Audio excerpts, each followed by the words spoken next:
Example, DPWH, pataas ng pataas. Kaya nga po, tapos yung mga kalsada, panipis ng panipis. Habang tumataas ang kanilang budget, numinipis yung mga kalsada, substandard yung mga ginagamit ng mga Naman, equipment. umiikli lang. Well, tama ka dyan, sir. Chairman, Mr. Chairman, umiikli, numinipis na.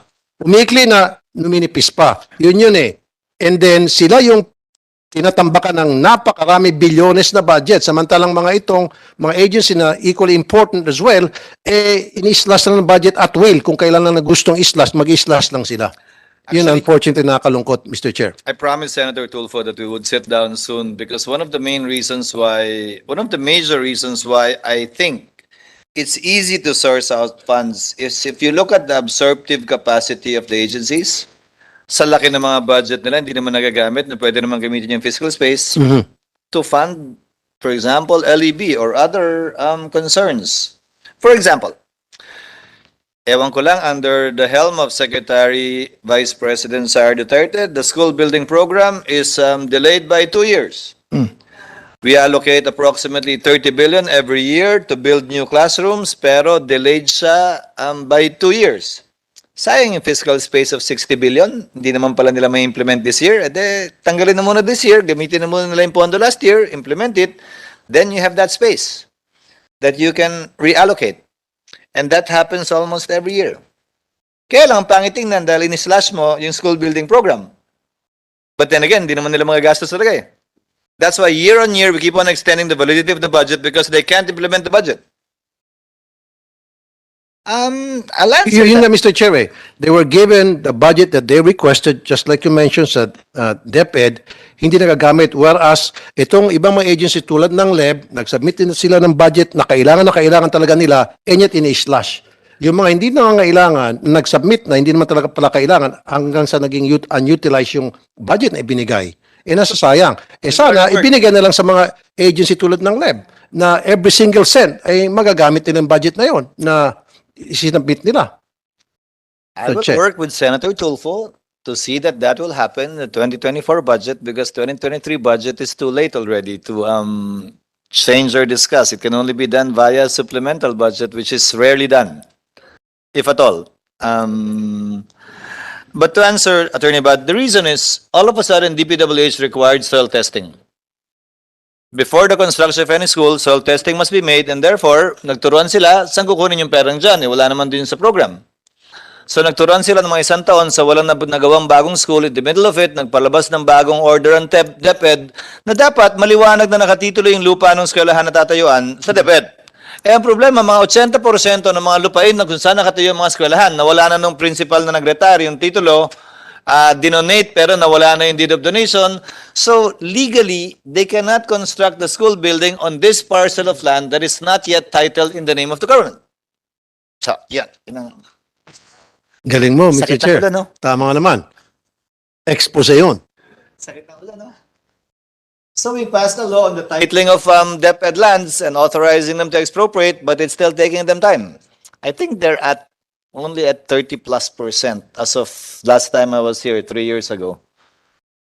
Pero tama naman, baka magpagawa ka ng school building, binabawi ng mga eredero nung nag-donate na namatay na yung lupa. So baka sa dulo, manalo sila, may building yung pribadong may-ari ng lupa, nawalan tayo ng building. So dapat from the moment na i-donate yung lupa, agad-agad magpalabas ng deed of donation. Meron, pero nilalagay ng principal sa drawer niya, pag-retire niya, wala nang may alam kung nasan yan. There is no procedure in DepEd. I'm talking 3 years ago, Senator Tulfo, by which these documents are collected and gathered and actually processed with the ending goal end goal of actually having a title in the name of the Republic. So of the dapat makasuhan yung principal, Mr. Chair, kung tatanungin. Kasi kapabayan yung ginawa niya na she knows better na that's a sensitive document, very important document na dapat sinasubmit sa DepEd. Kung buhay pa, Tinatago dapat at meron dapat isang safe doon na doon ilalagay yung kung mga buhay pa yung important principal, Senator Tulfo. Pangalawa, dinonate ng barangay captain nung tumakbo siya, nung natalo, binawi na. Ang daming mga malulungkot na kwento tungkol O dinonate, sa probinsya. o dinonate na matagal ni Yorme, ni Gob. Dinonate, tas natalo, dun sa barangay na yun, Yes. babawiin na. O Exactly. yung namatay yung mayor ng kapitan, yung mga kamag-anak, yung mga anak, yung mga apo, naghirap ang buhay, gusto nang bawiin. So, maraming kwento. But the question, Mr. Chair, wala bang budget yung DepEd para sa pagbili ng mga lupa na itatayo ng mga school buildings? It's a matter of allocation. At the end of the day, governance is about allocating scarce resources. If you're able to allocate scarce resources, then you govern properly. That is always the challenge for each agency. That is always the challenge for Congress, how to allocate. Palagi naman kulang yung budget eh. Wala pa yata ang budget na sobra, siksik at liglig eh. Lahat ng budget naman kulang eh. So our challenge is, paano patamain? As I discussed earlier, I'm willing to work with Senator Tulfo in order to find the necessary fiscal space within the 2024 budget in order to fund the requirements of the LEB. Thank you, Mr. Chair. It can be Thank sourced. you. Thank you, Mr. Chair. Appreciate that. Thank you, Mr. Chair. If there are no comments, Chair directs that the concomitant amendments suggested by LEB and by Justice Villanueva of the Supreme Court be incorporated in the proposed bill of Senator Tulfo. I just have one question, ma'am. So saan na kayo under? We actually under the Office of the President, Mr. Chair. So directly na, Office of the President, parang Ched. Opo, actually. Next, how are appointments to be made? In the bill, through it only says JBC kayo? Opo, we're the only executive agency which is vetted by the JBC, Mr. Chair. And this was not struck down by the Supreme Court? No, not struck down at all. Yes, but it says, shall be appointed by the President without prejudice from a list of 3 nominees prepared with prior authorization from the Supreme Court by the Judicial and Bar Council. Ano ibig sabihin nun? Because the JBC is under the umbrella of the Supreme Court, Mr. Chair. I know. I sat for several years in the JBC as chair of the Committee on Justice, but saan galing yung phrase na with prior authorization? This is the first time I came across such a provision.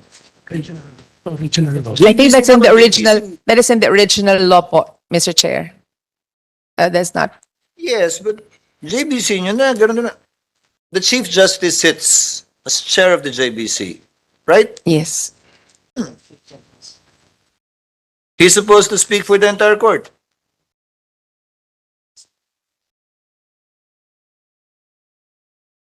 Prepared by the JBC na lang, tanggalin natin yung with prior pwede. authorization from the Yeah. Supreme Court.